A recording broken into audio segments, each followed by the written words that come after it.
मंगल करण वीतराग विज्ञान नमो ताहि जाते भये हरहंतादिमान करि मंगल करि हो महा ग्रंथ करण के काज जाते मिले समाज सब पावे निज पद राज पावे निज पद राज। इस भव तरु का मूल एक जानहु मिथ्या भाव ताको करि निर्मूल अब करिए मोक्ष उपाय करिए मोक्ष उपाय।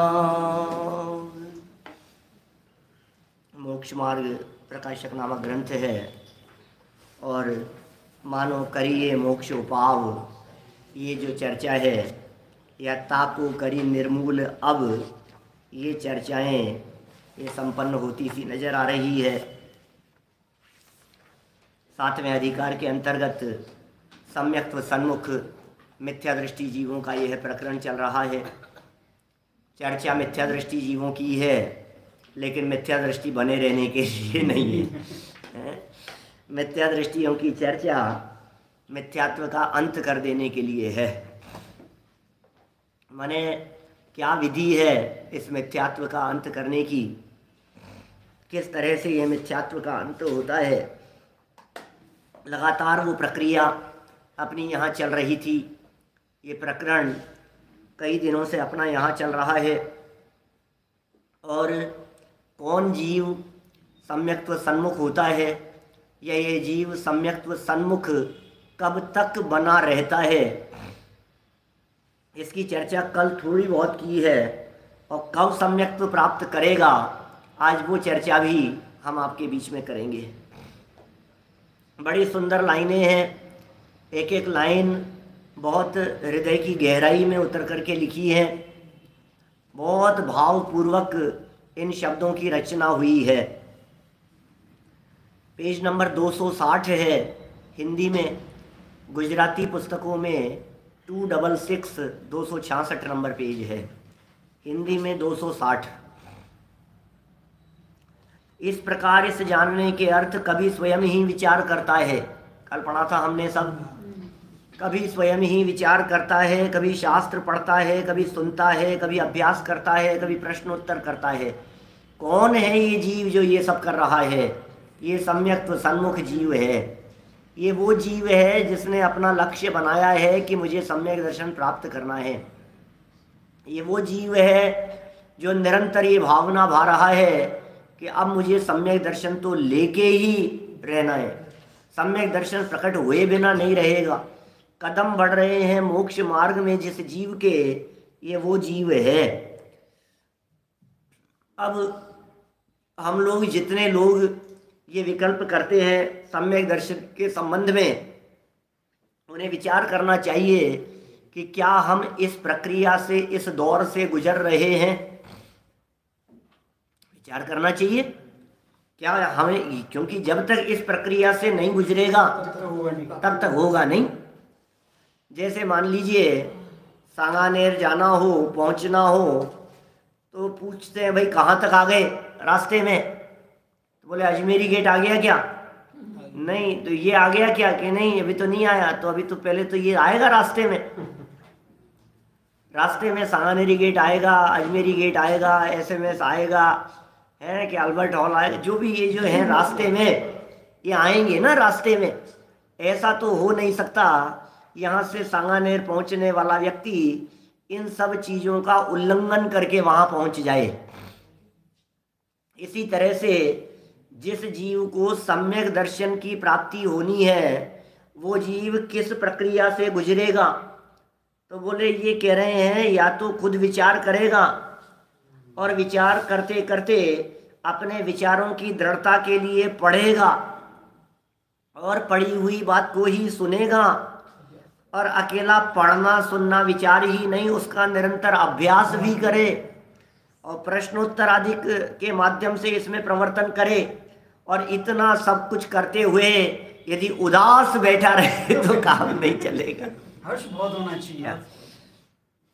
ये सब करते हुए अंदर में फीलिंग ये आए कि मैं जो कर रहा हूं ये काम कुछ अच्छा काम कर रहा हूं, मैं जिस दिशा में बढ़ रहा हूं ये बहुत सही दिशा में बढ़ रहा हूं। ख्याल में आ रही है बात? इसको अपना कार्य करने का हर्ष बहुत है, बहुत उत्साह है। मैं कोई गलत काम नहीं, मैं जो कुछ भी कर रहा हूँ ये सही दिशा में चल रहा हूँ, शास्त्राभ्यास कर रहा हूँ, अपने स्वरूप को जानने समझने का प्रयत्न कर रहा हूँ, ये बराबर सही दिशा में। जिसको अपना कार्य करने का हर्ष बहुत है इसलिए अंतरंग प्रीति से उसका साधन करता है, अंतरंग प्रीति से साधन करता है। अंदर में प्रीति ना हो, प्रदर्शन के लिए करे तो काम नहीं होता है, अंतर से काम होता है। सच में अंदर से बहिरंग की व्याप्ति है। काम अंदर से होगा तो प्रयोजन की सिद्धि होगी। काम यदि अंदर से होगा तो कुछ हित होगा, कुछ भला होगा, कुछ प्रयोजन सिद्ध होगा, लेकिन अंदर से होना चाहिए सब। आप जिस उत्साह से दुनिया के काम करते हैं वैसा उत्साह यहाँ होना चाहिए। जिस तरह से कही भी जाती है बात, जितना उत्साह लौकिक क्रियाओं में धनादिक की प्राप्ति आदिक में उत्साह दिखाई देता है, उसका शतांश भी यदि यहाँ हो तो तुम्हारा काम हो जाए। जितने उत्साह से घर परिवार व्यापार आदि में लगे रहते हैं उसका शतांश भी, 100वां हिस्सा भी इधर यदि समर्पण हो जाए हमारा तो काम हो गया। बस और क्या चाहिए, समर्पण ही तो चाहिए। हर्ष बहुत है और अंतरंग में प्रीति से उसका साधन करता है। सो सब सम्यक्त्व सन्मुख मिथ्या दृष्टि जानना कि साहब अब आपने कह तो दिया सम्यक्त्व सन्मुख, सम्यक्त्व सन्मुख, कितने दिन से सम्यक्त्व सन्मुख है, आखिर सम्यक्त्व कब होगा? सन्मुखी बने रहेंगे क्या? अरे भाई क्या बताएं आपको, पहले तो मुख बदलना पड़ेगा, दिशा बदलनी पड़ेगी। और मुख जो विपरीत दिशा में है आज तक, विषय भोगों में सुख है, बाहर में आनंद है, पंचेंद्रिय विषय भोगों में ही शांति है, ये जो हमें जगत में ही आनंद दिखाई देता है, दृष्टि को वहाँ से बदल करके इधर लाना पड़ेगा। और फिर अब ये सम्यक्त सन्मुख कब तक रहेगा? बोले जब तक ये 4 बिंदु यहाँ कहे हैं आगे, जब तक ये चलते रहेंगे तब तक सम्यक्त्व सन्मुख है। लेकिन एक गारंटी यहाँ पंडित जी दे रहे हैं, जो सम्यक्त्व सन्मुख है वो सम्यक्त्व प्राप्त करेगा ही करेगा, उसे सम्यक दर्शन की प्राप्ति हो जाएगी। देखें जरा, इस प्रकार साधन करते हुए जब तक, पॉइंट नंबर 1, जब तक सच्चा तत्व श्रद्धान न हो, पहला पॉइंट है।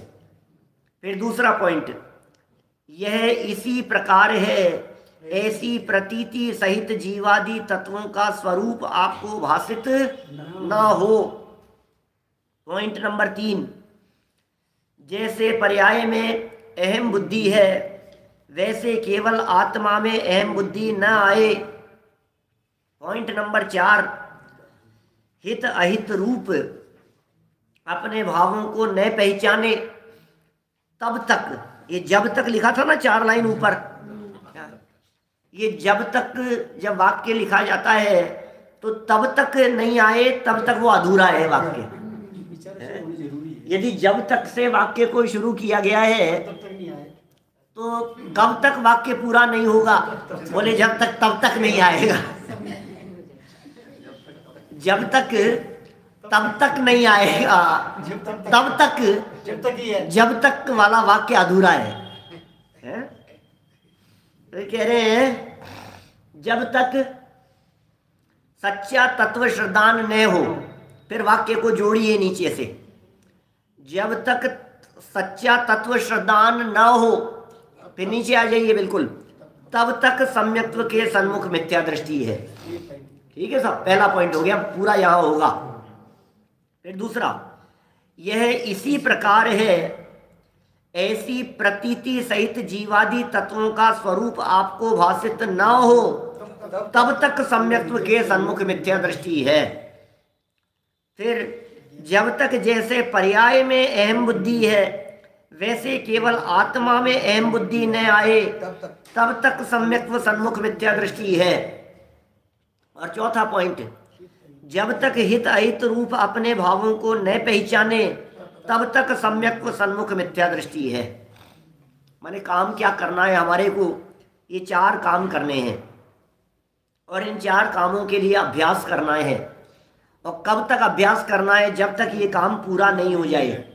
माने सच्चा तत्व श्रद्धान नहीं हो भाई साहब, जब तक सच्चा तत्व श्रद्धान नहीं हो, जब तक नहीं हो तत्व श्रद्धान करने के लिए परीक्षा करते रहो, विचार करते रहो, चिंतन करते रहो, गोलन करते रहो, आगम का अभ्यास करते रहो, शास्त्र पढ़ते रहो, सुनते रहो, प्रश्नोत्तर करते रहो। कब तक करते रहेंगे साहब ये प्रश्नोत्तर?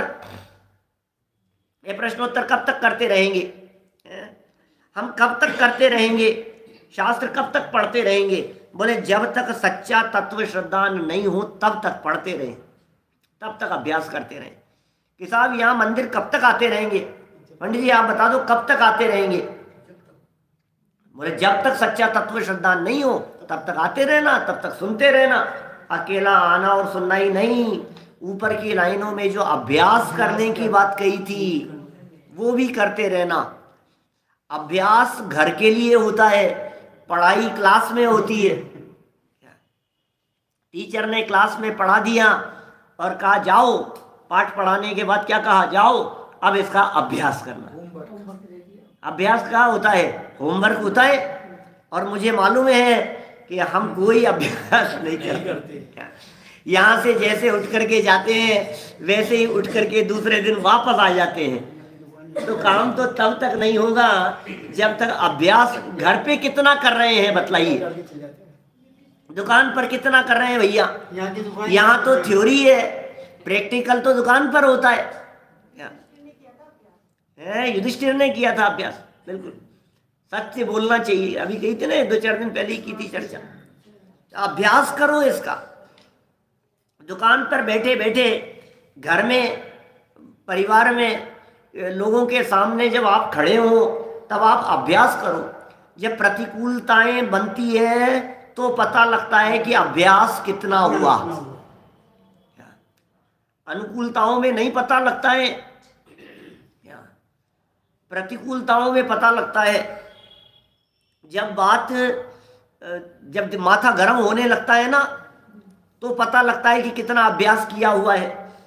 जब सामने से निंदा आलोचना की हवाएं आती है तो पता लगता है अभ्यास कितना हुआ है। जब सामने वाला व्यक्ति हमारे अगेंस्ट चलता हुआ दिखाई देता है, हमारे विरोध में बोलता है, तो पता लगता है अभ्यास कितना है, हम कितने पानी में हैं। जब दुकान पर ग्राहक कुछ भी उटपटांग बोलता है सामने से तो पता लगता है कि अभ्यास कितना है।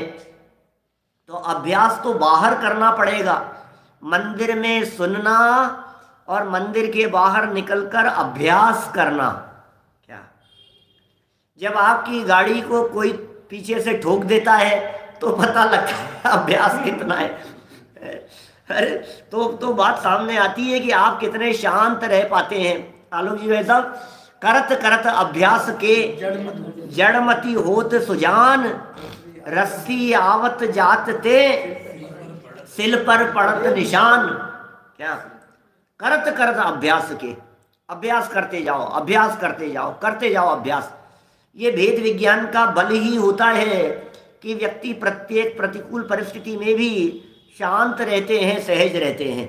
ये भेद विज्ञान का अभ्यास ही होता है। और प्रथमानुयोग हमारे को इस अभ्यास में बल प्रदान करता है। प्रथमानुयोग से पावर मिलती है हमारे को। वो कहता अरे यार ये क्या है, ये जीवनदर क्या है, कौन सी मिट्टी के बने? हमें ऐसा लगता है ये रामचंद्र, ये सीता कौन सी मिट्टी की बनी है? ऐसी परिस्थिति में भी कैसे शांति है, कैसे सहजता है।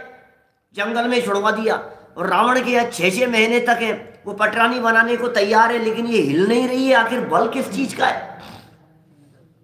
लगता है ऐसे अंजना कौन सी मिट्टी की बनी हुई है? सती अंजना छुड़वा दिया, घर से निकाल दिया, उधर इधर सास ससुर ने निकाल दिया, उधर माँ बाप ने नहीं रखा, और जंगल में। और क्या है भाई साहब, यही है ये परमाणु युग के महापुरुष और सतियाँ, ये कौन से मटेरियल, कौन से मिट्टी की बनी है कि भैया ये सब भी उसी मिट्टी की बने हैं जिस मिट्टी से आप बने हो। क्या अनंत गुणों के अखंड पिंड, असंख्यात प्रदेशों स्वरूप अपने आप को जो अनुभव करते हैं वैसा ही उनके व्यवहार में आता है। जो जैसा अनुभव करता है वैसा उसके व्यवहार में बात आए बिना नहीं रहती। आप अपने आप को क्या अनुभव करते हैं? क्षत्र चूड़ामणि ग्रंथ 7वां लंब, 7वें लंब का 18वां श्लोक चल चुका है हमारा दोपहर की सभा में। 7वें लंब का 18वां श्लोक, और वहां कहते हैं अपना कर्तव्य बताते हैं। और कर्तव्य क्या है कि पहले में पहले अपने आप को आत्मा स्वीकार करना ही तेरा कर्तव्य है। अब बोलो आप सामने, बहुत सारे लोगों ने सुना है, और नहीं सुना हो तो ये श्लोक नंबर देख करके 2-4 दिन हुई थी इसकी चर्चा, 2-3 दिन श्लोक नंबर लिखे मिल जाएंगे, ये सुनना 2-3 व्याख्यान जो हैं इस विषय के ऊपर। पहले में पहले अपने आप को स्वीकार तो करो कि मैं कौन हूं। जो व्यक्ति जैसा स्वीकार करेगा उसकी वैसी क्रिया चालू हो जाएगी। आप यदि अपने आप को बिजनेसमैन स्वीकार करेंगे तो बिजनेस की तरफ दौड़ेंगे। आप यदि अपने आप को पुरुष मानेंगे तो पुरुषों जैसी क्रियाएं होंगी। आप स्त्री मानेंगे तो स्त्रियों जैसी क्रियाएं होंगी। जो जैसा मानेगा अपने आप, तो आपके सारी सोच आत्मा जैसी हो जाएगी। आत्मा जैसी सोच होनी चाहिए। मैं अनादि अनंत हूं, अपने आप को चैतन्य स्वीकार करे तो अनादि अनंत के स्वर निकलते हैं। मान क्या रहे हो आप अपने आप को? मनुष्य मानते हो तो बार बार में लगता है मर जाऊंगा, मर जाऊंगा, मैं मर नहीं जाऊं, मैं ये नहीं हो जाए, घबराहट लगती है। अरे भाई मैं मरने वाला नहीं हूं, मैं वो तत्व हूं ही नहीं जो मर जाता है। मैं शरीर नहीं हूं, मैं शरीर से भिन्न तत्व हूं। उसे ये कर्तव्य है हमारा, प्रथम कर्तव्य है सब। इस कर्तव्य के बिना काम नहीं चलेगा। ये बहुत महत्वपूर्ण बातें हैं। तो ये कह रहे हैं सच्चा तत्व श्रद्धान जब तक नहीं हो, अभ्यास कीजिए तब तक। फिर दूसरा पॉइंट, सच्चा तत्व श्रद्धान क्या होता है? वैसे सच्चा तत्व श्रद्धान कैसे हो, क्या करें सच्चे तत्व श्रद्धान के लिए? ज्यों का त्यों सरदानो, कहे जिन तिन को ज्यों का त्यों सरदानो, ये तत्वार श्रद्धान की बात है। फिर यह इसी प्रकार है, नहीं आगम कह रहा है इसी प्रकार है भाई साहब। ऐसी प्रतीति सहित जीवादि तत्वों का स्वरूप आपको भासित ना हो तब तक अभ्यास करते रहो। क्या बोलो? ये प्रवचन नंबर है 138 क्षत्र चूड़ामणि का, 138 नंबर प्रवचन है। तो देखिए ऐसी प्रतीति सहित, कैसी प्रतीति सहित जीवादि तत्वों का स्वरूप अपने को भासित नहीं होवे तो क्या करें? ये जीव है, ये अजीव है, 7 तत्वों को जानो। अरे नहीं, ये जो परिणाम है ये तो आश्रव भाव है भाई। ये जो राग भाव उठता है, ये जो भक्ति का भाव उठता है, ये जो पूजन का भाव मन में आता है, ये जो स्वाध्याय का भाव मन में आता है, बोलो कौन सा तत्व है ये? तो जी ये कौन सा तत्व है? ये आश्रव तत्व है, ये संवर निर्जरा तत्व नहीं है। क्योंकि ये जो भाव है ना, ये जो शुभ भाव है, ये शुभ राग है, ये मंद कषाय रूप परिणाम है। ये मंद कषाय और शुभ राग रूप परिणाम ये अटकाने वाला है, ये फंसाने वाला है, ये उलझाने वाला है। ये संवर नहीं है, इससे मुक्ति की प्राप्ति नहीं होगी, इससे निर्जरा नहीं होगी। ये सारे परिणाम मंद कषाय, मंद कषाय, कषाय ख्याल में आ रही है बात?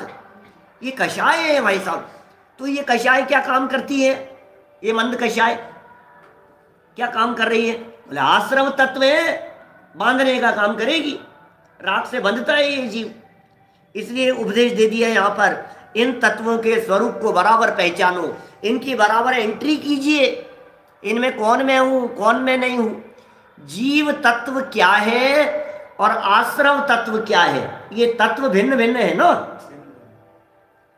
मुझे बहुत गुस्सा आता है तो बोले गुस्सा आना ये आश्रव तत्व है और मैं जीव तत्व हूं, तो जीव तत्व में आश्रव तत्व को मिला रहा है।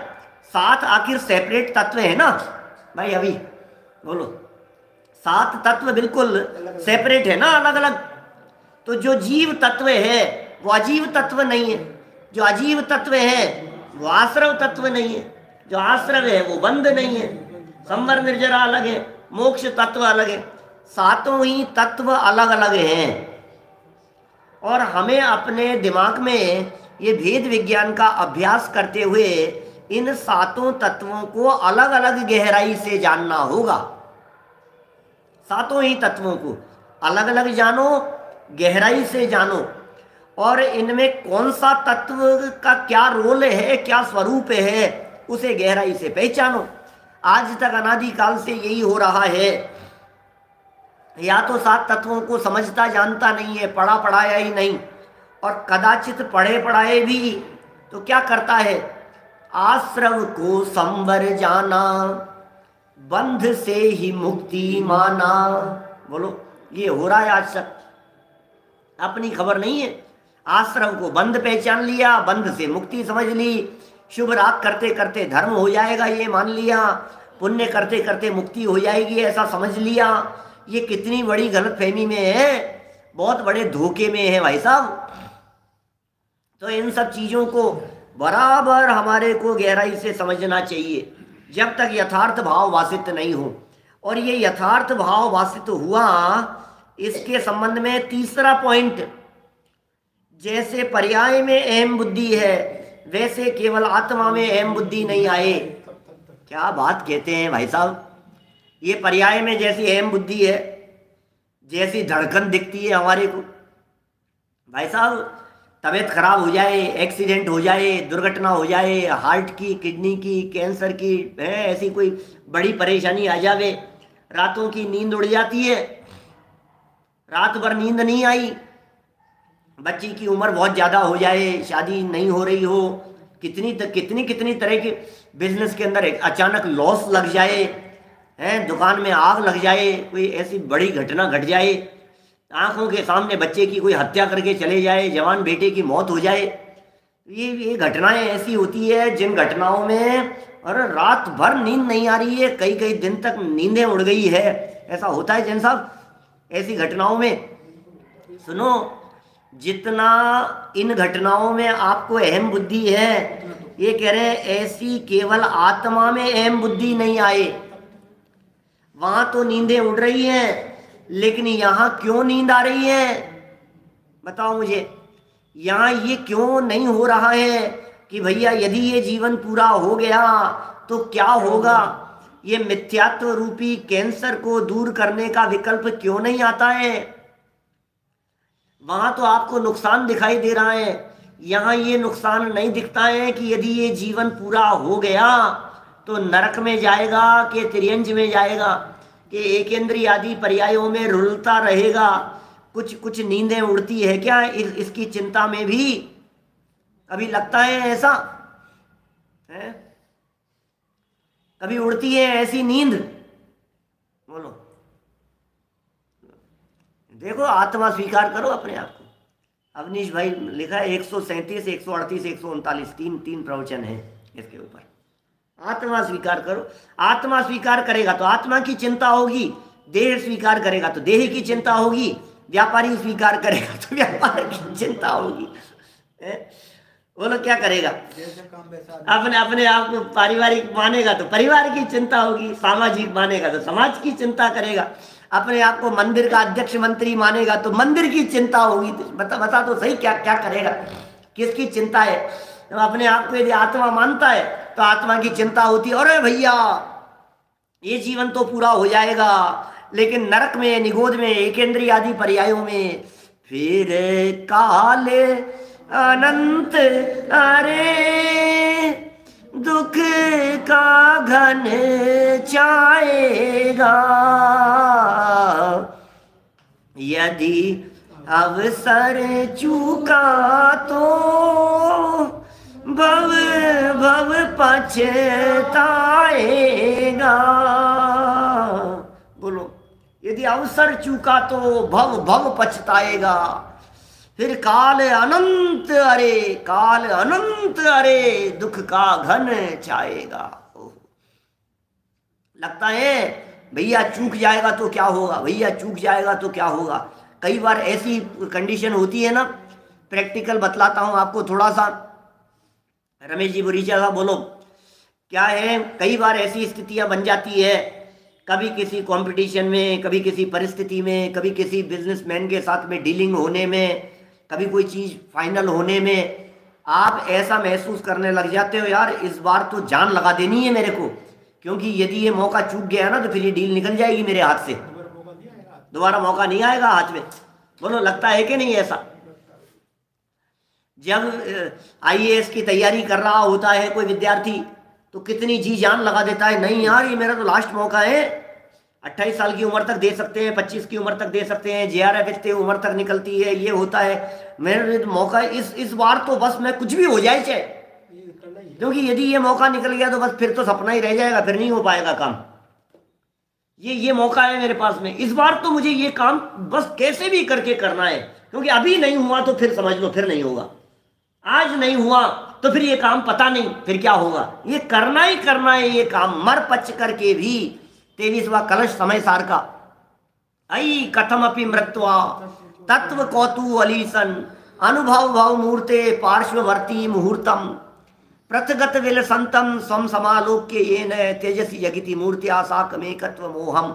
क्या बोलो, मर पच करके भी ये काम को जैसे भी बन पड़े तो ये कह रहे हैं भैया एक काम, ये पर्याय छूटने के पहले पहले मैं केवल आत्मा हूं, इसमें अहम बुद्धि नहीं आए। कितनी अहम बुद्धि दिखती है शरीर में, कितनी चर्चाएं हमने विगत दिनों में भी की है, नाम के साथ में तन्मयता, शरीर के साथ में तन्मयता। एक बाल माथे पर सफेद हो जाए तो बर्दाश्त नहीं होता है, आंखों पर चश्मा चढ़ रहा हो तो बर्दाश्त नहीं होता है, शरीर में विकृति आने वाली दिखाई देवे तो ये सोचता है नहीं नहीं कुछ ना कुछ करना पड़ेगा। अरे डॉक्टर ये कह देवे कोलेस्ट्रॉल बढ़ रहा है, थोड़ा सा संभल करके रहना, तो मॉर्निंग वॉक शुरू कर देवे। बोलो, अब तक रोजाना पिताजी समझा रहे थे, दूसरे लोग समझा रहे थे, समझ में नहीं आ रही थी, लेकिन डॉक्टर ने कह दिया कि भाई साहब ये तो अटैक आते आते बच गया, तो देखो फिर क्या करता है, दूसरे दिन से रूटीन चेंज हो जाता है कि नहीं होता है क्या? फिर तो किशन पोल से पैदल आने को तैयार है रोजाना। बोलो, एक बार डॉक्टर कह दे ना ये करना है आपको, नहीं तो फिर दिखने लग जाती, और भाई साहब अब तो क्या, अब तो करना ही पड़ेगा।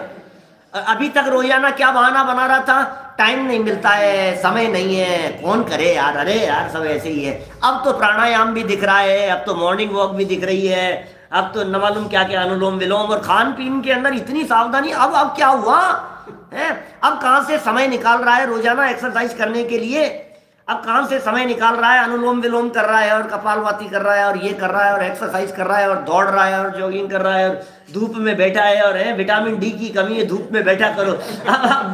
अब बता दिया डॉक्टर ने तो रोजाना 1 घंटा, अब आप धूप में बैठ रहे, ये हुआ क्या, ये तो बताओ है कि हुआ क्या?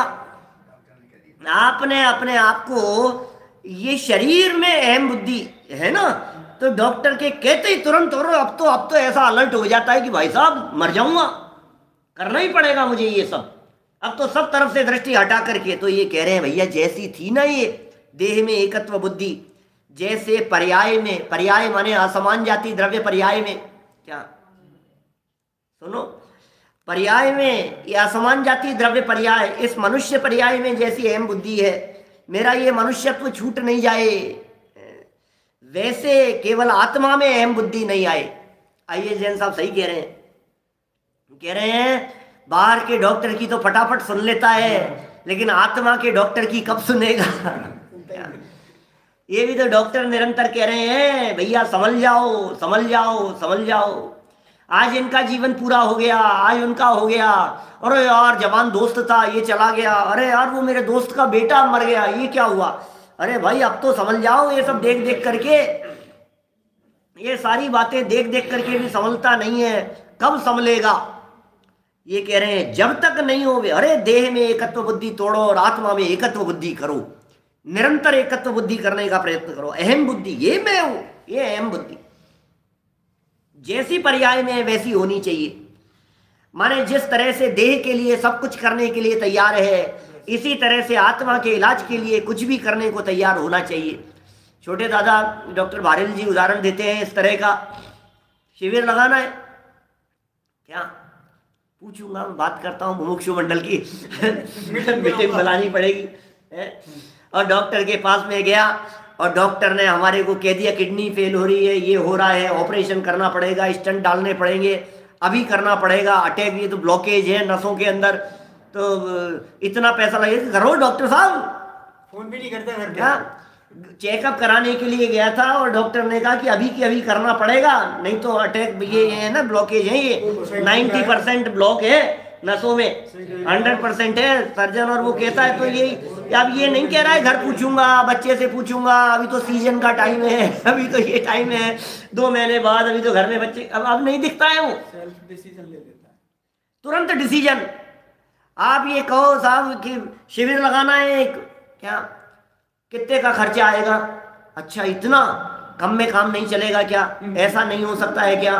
पूछूंगा मैं, अभी तो नहीं, अभी तो समय नहीं है, अभी तो दिवाली का टाइम है, अभी तो ये टाइम है, अभी तो घर में मकान का काम चल रहा है, अभी तो बच्ची की शादी है, अभी तो ये आए, अभी तो नहीं हो पाएगा बिल्कुल। अभी तो साहब कितने नुकसान कितना हुआ है आपको मालूम है? मार्केट कितना डाउन चल रहा है, मार्केट की क्या हालत है, कितने नुकसान हो रहे हैं, अभी तो नहीं हो पाएगा। और फिर भी देखो अब आप इतना पीछे पड़ रहे हो। तो बात करता हूँ, घर में बात करता हूँ, एक मंदिर के अंदर मुमुक्षु मंडल की मीटिंग बुला लेते हैं, सब लोगों से पूछ लेते हैं किसकी क्या कितनी बातें बहाने बना रहा है। ये आत्मा का डॉक्टर ऑपरेशन की बात करे कि एक डॉक्टर आएगा क्या, और वो आकर के ऑपरेशन की कितनी फीस लगेगी? नहीं, फीस नहीं लगती है क्या, फीस नहीं लगती है, खर्चा कुछ नहीं करना है, व्यवस्थाएं कुछ नहीं करनी है, और सब उसके बावजूद भी ये कहता है कि नहीं नहीं विचार करेंगे। और यहाँ 2-5 लाख रुपया खर्च करने के लिए कई डॉक्टर तो डिसीजन लेने के लिए बच्चों से नहीं पूछता है, परिवार से नहीं पूछता है, तुरंत डिसीजन लेता है। ये कहना चाह रहे हैं जैसी इस देह में अहम बुद्धि है, वैसी आत्मा में अहम बुद्धि जब तक न आवे, बोलो तब तक नहीं आए, तब तक भाई ये यदि अहम बुद्धि आत्मा में आ जाएगी तब तो सम्यक दर्शन ही हो गया, और जब तक नहीं आए तब तक सम्यक को सन्मुख है। लेकिन कौन जीव? जो प्रयासशील है, ध्यान दीजिएगा, क्योंकि जब तक अहम बुद्धि नहीं आए तब तक यदि आप सभी जीवों को सम्यक सन्मुख मान लेंगे तो निगोदिया जीव को भी आत्मा में अहम बुद्धि नहीं है, विकलत्रय जीवों को भी नहीं है, क्या वे सम्यक सन्मुख हैं क्या? कि नहीं नहीं, जो ऊपर कही गई प्रक्रिया और दौर से गुजर चुका है और अहम बुद्धि आत्मा में नहीं आई है, ये बीच की स्थिति है। ऊपर कही गई प्रश्नोत्तर, चर्चा, विचार, अभ्यास, ये सारे दौर से तो गुजर चुका है, गुजर रहा है, और आत्मा में अहम बुद्धि नहीं आई है। बस ये जो बीच का टाइम पीरियड है, इसका नाम सम्यक्त्व सन्मुख है। क्या कह रहे हैं? और देखो चौथा, हित अहित रूप अपने भावों को न पहचाने। कब? अभी पहचान नहीं पा रहा है, अभी अभ्यास चल रहा है, फिर भी कहीं ना कहीं चूक जाते हैं। अपने मंद कषाय रूप शुभ भावों को लाकर थोड़ा सा संतुष्ट हो जाते हैं, थोड़ा दान दे दिया संतुष्ट हो गए, थोड़ा विधान करा लिया संतुष्ट हो गए, थोड़ी पूजन प्रभावना के कार्य हो गए संतुष्ट हो गए, कुछ जीवों की रक्षार्थ थोड़े से शुभ भाव मंद कषाय रूप भाव आ गए, अरे मैंने कितना बड़ा काम कर दिया, देखो तो सही आप, क्या मैंने ये कर दिया, मैंने बचाया है, मैंने रोड पर तड़प रहा था एक कुत्ता, मैंने जीवनधर स्वामी जैसे नमोकार मंत्र नहीं सुनाया, मैं अपने 10 काम छोड़ करके उसको लेकर के पशु चिकित्सालय ले गया और उसे बचाया, और फिर जब वो ठीक हो गया और उसे छोड़ा तो मेरे जो अंदर में संतुष्ट, इतना अच्छा लग रहा है, मैंने बहुत अच्छा काम किया भाई, तू अटक गया शुभ भाव में। ये बुरा काम है, हम ये नहीं कह रहे हैं क्या, लेकिन अटकने योग्य नहीं है, अटकने योग्य स्थान नहीं है। हित अहित रूप अपने भावों को न पहचाने, अपने भावों को पकड़ो निरंतर। 238 नंबर पेज पीछे कहा गया, 238 नंबर पेज पर जो परिणामों की बात कही थी, बोलो फल तो परिणामों का लगता है, मेरी जो बात कही है अभिप्राय में जो वासना है फल तो उसका लगेगा। बाह्य क्रिया पर तो दृष्टि है, परिणाम सुधरने बिगड़ने का विचार नहीं है। ये कह रहे हैं यहाँ हित अहित रूप अपने भावों को न पहचाने। भाई तेरे भाव क्या चल रहे हैं, तू ये तो विचार कर, ये भाव हितकारी हैं कि ये भाव अहितकारी हैं। ये भाव, अरे रे मेरे मन में ऐसे भाव क्यों चल रहे हैं, ये भाव हितकारी नहीं है। जिनकी होनहार खोटी होती है उन्हें जिनवाणी सुनने का विचार नहीं आता है, जिनकी होनहार भली होती है उनके विचार विकल्प जिनवाणी सुनने के आते हैं। आप अपने भावों को टटोलने का प्रयास करो, कहीं ऐसा तो नहीं है कि मन में ये भाव आने लग गए कि बहुत सुन लिया यार, अब क्या सुनते रहेंगे, थोड़ा बिजनेस भी कर लेने दो। ये भाव आते ही समझ लेना गाड़ी रिवर्स में जा रही है। मन में भाव कैसे, कह रहे हैं यहाँ अहित रूप भाव, अपने भाव, अहित रूप और हित रूप दो तरह के भाव है ना।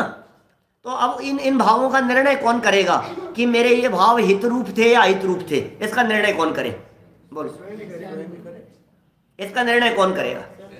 मैं दुकान पर बैठा हूं, भावों को पकड़ने की कोशिश करें ना, क्रिया तो दुनिया पकड़ रही है, आप भावों को पकड़ने की कोशिश कीजिए। मेरे जो भाव चल रहे हैं, अरे मेरे मन में ऐसा भाव कैसे आ गया आज कि आज मंदिर नहीं चलते हैं, ये प्रमाद का भाव कैसे आ गया, मेरे मन में इस प्रकार का भाव कैसे आ गया। अरे रहने दो यार, आज अब यार नींद बहुत आ रही है, ठंड बहुत लग रही है, रजाई ओढ़ रखी है, सो लो यार थोड़ी देर। मेरे मन में आखिर ये भाव आया तो ये भाव हित रूप था क्या अहित रूप था। मैं तो नहीं जाऊंगा मंदिर, मुझे नहीं जाना है। तो भाई तेरे मन में ये जो भाव आया है, ये भाव हित रूप भाव है या अहित रूप भाव है। मेरे मन में जो स्वाध्याय का भाव आया, मेरे मन में जो आत्म स्वरूप को समझने का भाव आया, मैं कौन हूं, मेरा क्या स्वरूप है, ये जो भाव मन में आया, ये भाव हित रूप है कि अहित रूप है। रोजाना सुबह से शाम तक इन अपने विचारों का कुछ लेखा जोखा कीजिए। रात को बैठकर, एकांत में बैठकर आप इन चीजों के बारे में अभ्यास कीजिए। दिन भर को देखिए मेरे मन में कैसा भाव आया था। मेरे मन में जो ये भाव आया है, ये भाव लड़ाई बढ़ाने वाला है कि लड़ाई मिटाने वाला है। इससे झगड़ा बढ़ेगा कि इससे झगड़ा मिटेगा। यदि ये भाव और ये विचार झगड़ा बढ़ाने वाला है तो इस विचार को इसी समय विराम दे देना चाहिए, कैसे भी पुरुषार्थ करके। और यदि ये विचार झगड़े को निपटाने वाला है तो इस विचार को बल मिलना चाहिए। मेरा ये विचार संसार बढ़ाने वाला है कि संसार मिटाने वाला है। हित रूप और अहित रूप भाव है ना क्या। मेरा ये जो भाव है, ये भाव संसार मिटाएगा क्या। इन भावों को उत्तरोत्तर उज्जवल करते हुए, आगे बढ़ते हुए ये संसार मिटेगा कि संसार बढ़ेगा। अब कितनी बातें कह दी। आप दुकान में नहीं करते हो क्या साहब, जैन साहब खूब बिजनेस किया है आपने तो है? नहीं विचार करते हो मेरा ये खरीदने से नुकसान होगा कि प्रॉफिट होगा, ये सोचते हो ना। मेरे इन विचारों से ये बिजनेस बढ़ेगा कि बिजनेस घटेगा। जब बच्चा दुकान पर समय से नहीं आता है संभालने के लिए तो आप क्या कहते थे, अरे भाई तू विचार तो कर, 10 बजे दुकान खोलने का टाइम है, तू 11:30-12 बजे तक खोल ही नहीं रहा है। तेरे इस भावना से दुकानदारी बिजनेस बढ़ेगा कि घटेगा। ग्राहक आके चला जाएगा, बैठा थोड़ी ना रहेगा। तो आप सिखाते हो ना क्या भैया, ये बताते हो ना कि भैया तेरे कौन, देखो टाइम पंक्चुअलिटी बहुत जरूरी है दुनिया में। व्यक्ति को, हर व्यक्ति को पता होना चाहिए इनकी दुकान 10 बजे खुलेगी तो 10 बजे खुलेगी क्या, 10 के 10:15 नहीं होंगे। कभी 10:15 खुल रही है, कभी 10:45 खुल रही है, कभी 11 बजे। हाँ, घर में इधर उधर लग गए तो तुम्हारी दुकानदारी कैसे चलेगी बताओ मेरे को। टाइम जितने बजे का है, 8 बजे का टाइम माने 8 बजे का टाइम, शटर खुलने का भी और शटर डाउन होने का भी। दोनों टाइम बिल्कुल बराबर होनी चाहिए। तो आप सिखाते हो ना कौन से भावों से कैसे चलता है, हर चीज सिखा रहे हैं, हर चीज सीख रहे हैं। यही चीज तो यहाँ कह रहे हैं टोडरमल जी साहब, ये कह रहे हैं हित रूप और अहित रूप भावों को पहचानो भैया, तुम्हारी भलाई किसमें है, इसमें तेरी भलाई है, ऐसा विचार कर भाई। देखो सुनो, यदि आपको अपने शरीर को संभालने संबंधी भी विचार विकल्प नहीं आ रहे हैं, इसका मतलब ये है कि आपका स्वास्थ्य बिगड़ने वाला है। हाँ, और क्या है, होता ही है ऐसा। यदि आपको शारीरिक स्वास्थ्य संबंधी विकल्प आ रहे हैं तो इसका मतलब समझ, जैसे विकल्प आ रहे हैं जिसे अपन क्रमबद्ध कहते हैं ना, क्रमबद्ध, ये तो क्रमबद्ध है साहब, ये तो क्रमबद्ध है। वो क्रमबद्ध माने वो घटना और उस घटना के पहले के सारी पर्यायें स्टेप बाय स्टेप चल रही हैं।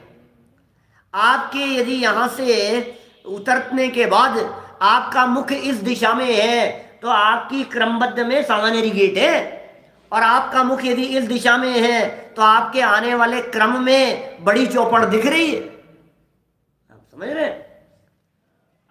मतलब क्रमबद्ध क्या है, आप यदि खूब पढ़ते हुए खूब अभ्यास करते हुए दिखाई दे रहे हैं तो आपकी क्रमबद्ध में अच्छा रिजल्ट आना दिखाई दे रहा है, और आप यदि नहीं कर रहे हैं तो खराब रिजल्ट आता हुआ दिखाई दे रहा है। आपके परिणाम यदि वर्तमान में संभलते हुए दिखाई दे रहे हैं तो आपकी क्रमबद्ध में भोग भूमि या देवगति दिखाई दे रही है, और आपके परिणाम पाप रूप दिख रहे हैं तो निश्चित तौर पर क्रमबद्ध में नरक और तिर्यंच आएगा। वही तो क्रम चलेगा कि नहीं। आप जिसकी होनहार भली होती है उसके मन में विचार और विकल्प भी ये चला करते हैं कि भैया मुझे तो आत्महित करना है। होनहार भली, टोडरमल जी ने भली होनहार का सर्टिफिकेट ऐसे ही नहीं दे दिया था। भली होनहार का सर्टिफिकेट इसलिए दिया कि उन्हें पता है जिस जीव को जिनवाणी सुनने का विचार आ रहा है वो जीव अल्पकाल में, हमें मालूम है, इन बातों को गहराई से समझेगा, सम्यक दर्शन की प्राप्ति करेगा और अल्पकाल में निर्वाण की प्राप्ति करेगा। अरे हमें ये तो भावी भगवान नजर आ रहा है। प्रमोद जी भाई साहब, आप सब लोग मुझे भगवान नजर आ रहे हैं। क्यों? क्योंकि भली होनहार है, सब भगवान दिखाई दे रहे हैं। यहाँ बैठे हुए मास्टर साहब, आप मास्टर साहब नहीं दिख रहे, मुझे लग रहा है अरे ये तो सिद्धालय में बैठे हुए। आंख बंद करके अपने सामने बैठे हुए आत्मार्थियों को देखो, आपको ऐसा महसूस होगा कि अरे अरे इनकी तो होनहार इतनी अच्छी है, रोजाना दौड़ते दौड़ते सुनने के लिए आए समय से, इसका मतलब आत्म कल्याण करने की भावना है इनकी।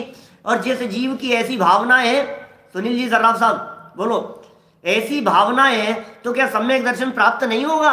क्या हमारा ये काल सम्यक सन्मुख जैसा नहीं दिखाई दे रहा है? जो जीव सम्यक सन्मुख है वो जीव सम्यक दृष्टि होगा, जो जीव सम्यक दृष्टि होगा वो आगे चल करके पंचम गुण स्थानवर्ती होगा, जो पंचम गुण स्थानवर्ती होगा वो आगे चल करके छठे सातवें गुण स्थानवर्ती होगा, जो छठे सातवें गुण स्थानवर्ती होगा उसकी फ्यूचर पर्याय में अनिवार्य रूप से श्रेणी चढ़ने का काल आएगा।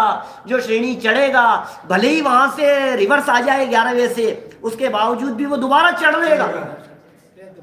उसने रस चख लिया है एक बार, वो शपथ श्रेणी चढ़ेगा, वो अनंत बनेगा, अरे वो सिद्धालय में जाकर के विराजमान होगा। ये सब क्रमबद्ध है और ये सब दिखाई दे रहा है, लेकिन किसके भविष्य में होगा? जो ये विचार करता है कि ये जो मेरे परिणाम हैं ये तो हित रूप है, ये होने चाहिए, ये जो मेरे परिणाम हैं ये अहित रूप है, ये नहीं होने चाहिए। इन भावों को जब तक नहीं पहचानेगा गहराई में जाकर, तब तक सम्यक्त्व सन्मुख मिथ्या दृष्टि है, तब तक सम्यक्त्व सन्मुख मिथ्या दृष्टि है। माने टोडरमल जी साहब ये तो मान करके ही चल रहे हैं कि आप सम्यक्त्व से विमुक्त तो है ही नहीं, ये तो मान करके चल रहे हैं। आप हम में से कोई भी व्यक्ति सम्यक्त्व विमुख नहीं है। कौन ये 7वें अध्याय तक जो पढ़ लिया है, 260 पेज तक जो पहुंच गया, नियमित स्वाध्याय करता है, 9:20 होते ही घड़ी दिखते ही मोबाइल खोल करके बैठ जाते हैं, पूजन से फटाफट दौड़ते हुए इधर आ जाते हैं। जो पूजन में नहीं आ पाते वो दौड़ते दौड़ते सीधे प्रवचन में 9:20 पर पहुंच। ये जो दशा दिख रही है आपकी, ये सब भली होनहार की निशानी है, ये ब्राइट फ्यूचर की निशानी है। फ्यूचर बहुत ब्राइट है। संजय जी साहब, विदिशा बोलो, है कि नहीं ऐसा? आपको ये ऐसा लगना चाहिए, अरे तब सम्यक तो सन्मुख हूं मैं, तो इसका मतलब क्या है? आगे देखो, इसका मतलब बतला रहे हैं अगली लाइन में। चित्त नहीं प्रसन्न हो जाए तो कहना, ये कह रहे हैं यह जीव का मतलब क्या है? भरत भाई दादर बोलो, यह जीव का मतलब क्या है? मैं जीव थोड़े ही काल में सम्यक्त्व को प्राप्त करूंगा। क्या है ये? जो जीव सम्यक्त्व सन्मुख है, वे जीव थोड़े ही काल में सम्यक्त्व को प्राप्त होगा, जरूर होगा। क्या इसी भाव में या अन्य पर्याय में सम्यक्त्व को प्राप्त करेगा? क्या कह रहे हैं? गारंटी दे रहे हैं। आलोक जी भाई साहब गारंटी दे रहे हैं, गारंटी रिटर्न में दे रहे हैं, लिख करके दे रहे हैं। इससे ज्यादा और क्या आपको प्रामाणिकता चाहिए? इससे ज्यादा और उत्साहवर्धन क्या होगा? अरे तुम्हें जरूर होगा, तुम चिंता मत करो, विकल्प मत करो, होगा ही होगा। और साहब आप क्या बात कर रहे हो जाएगा? हमें तो लग नहीं रहा है, इतना जीवन तो निकल गया और जीवन तो पूरा होता हुआ सा नजर आ रहा है। तो कहा इस भाव में या अन्य पर्याय में, बात कह दी, या तो अभी हो जाएगा, चिंता मत करो आप। अरे इसके लिए कोई महीनों थोड़ी ना लगते हैं, सम्यक दर्शन की प्राप्ति के लिए कोई बरसों थोड़ी ना लगेंगे। इस भाव में अभी हो जाएगा, बैठे बैठे हो जाएगा, आप चिंता मत कीजिए। 2, 5, 7 दिन के अंदर तो आपको सम्यक दर्शन करा ही देंगे। टोडरमल्ली साहब, ये 5-7 दिन के अंदर ये सारी प्रक्रिया जो आगे बताने वाले हैं, ये सब प्रक्रिया आ जाएगी, ज्यादा समय नहीं लगेगा। तो इस भाव में या अन्य पर्याय में सम्यक्त्व को प्राप्त करेगा, करेगा, करेगा, जरूर प्राप्त करेगा। लेकिन कौन? जो जीव इस प्रक्रिया से गुजर रहा होगा। जैसे इस पर्याय में अहम बुद्धि है, उसी प्रकार जब तक आत्मा में नहीं आए तब तक अभ्यास करते रहो, करते रहो, करते रहो। और हम सब ऐसा अभ्यास करते हुए अल्प काल में सम्यक्त्व की प्राप्ति करें। इसी मंगल भावना से बात को यहीं विराम देता हूं।